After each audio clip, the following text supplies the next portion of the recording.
existem outras iniciativas, né, além das próprias histórias em quadrinhos, como eu já citei, né, animações, jogos eletrônicos, cinema, diversas coisas trazem, né, um público para os quadrinhos, que é onde está, digamos que a matéria-prima para as outras produções, né, o ponto de partida é onde esses outros nichos vão buscar conteúdo para sua própria produção. Isso serve até para os filmes, né, produzidos ali nos Estados Unidos. Mesmo que hoje o cinema a respeito de quadrinhos da Marvel e DC sejam muito mais populares, né, que os próprios quadrinhos, é nos quadrinhos que esse cinema, né, esse universo cinematográfico vai beber da fonte.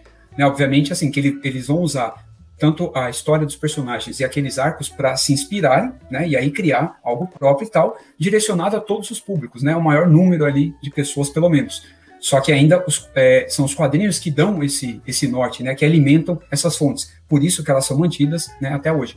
E algumas iniciativas trazem as pessoas para isso. Nesse caso que eu estou mostrando aqui na tela, são cards, né, que agora não é uma iniciativa inédita, né, a Bonelli já fez isso antes, tanto com o álbum de figurinhas, que ainda tem lá alguns personagens, tem o do Tex, tem praticamente um por ano, um a cada 2 anos, é um álbum novo do Tex e tal. E outros personagens, né, da Bonelli também já ganharam ou ainda possuem um. Mas agora é uma coleção de cards, tá? Que já foi bastante popular nos anos 90, né?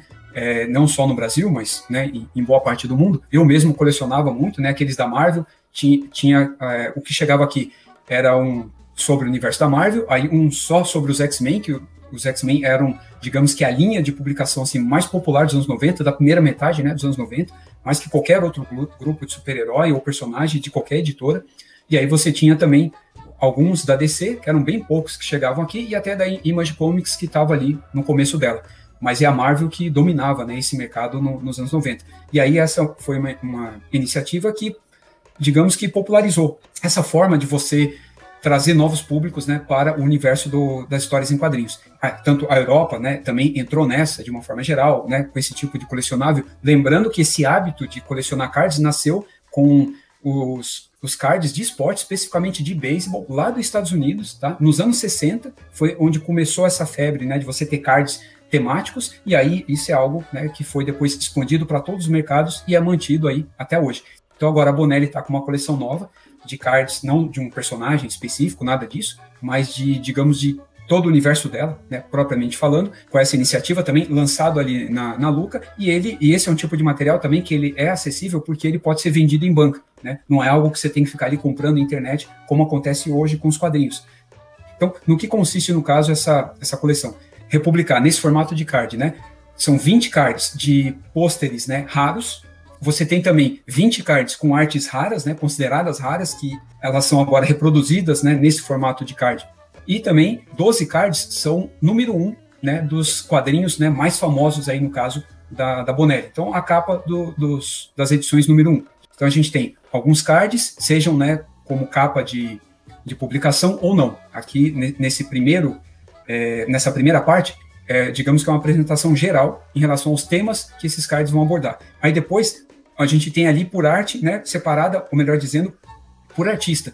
Aí tem cards ali com arte do Tivitelli.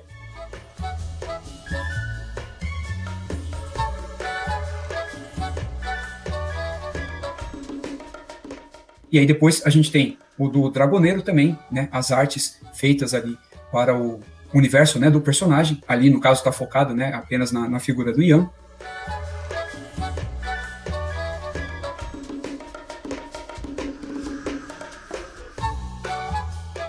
E aí depois a gente tem essa do Dylan Dog, espetacular, né, aí já uma arte pintada e tal, em azul ainda, né, então dá um tom todo diferente, assim, né, para o material.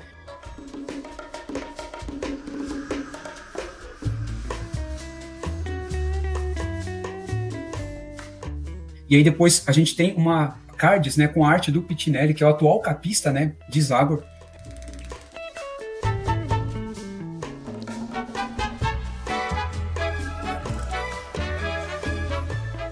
E aí depois o Piccoli, né, no caso com a arte para a Júlia, né, feita ali para a HQ da Júlia.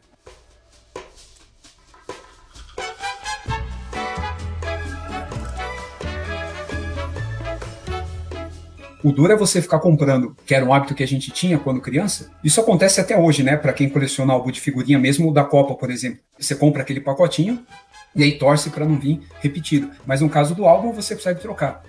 Já no card, eu acredito que seja um pouco mais difícil, né, você conseguir fazer isso. Mas ele é vendido dessa forma. Nessa primeira imagem aqui, os dois últimos aqui representam os pacotinhos, né, com as imagens, né, dos personagens e tal, na embalagem. Então é você torcer para não ter o repetido e tal. E aí, isso lá ainda pode funcionar, né? Você tem ali, digamos que um mercado de troca e tal. Aí depois que esses cards pararem de ser produzidos, né? E aí outras séries ou edições forem surgindo, aí eles vão ficando raros. Aí você vai encontrando apenas na mão de colecionador e de vendedor, né? De eBay, Mercado Livre e assim por diante, né? Com preço assim ultra, né, inflacionado. Mas seria uma iniciativa legal. No Brasil seria difícil, né, vender esse tipo de coisa. Não sei se eu posso dizer por vocês, mas eu arrisco dizer que sim.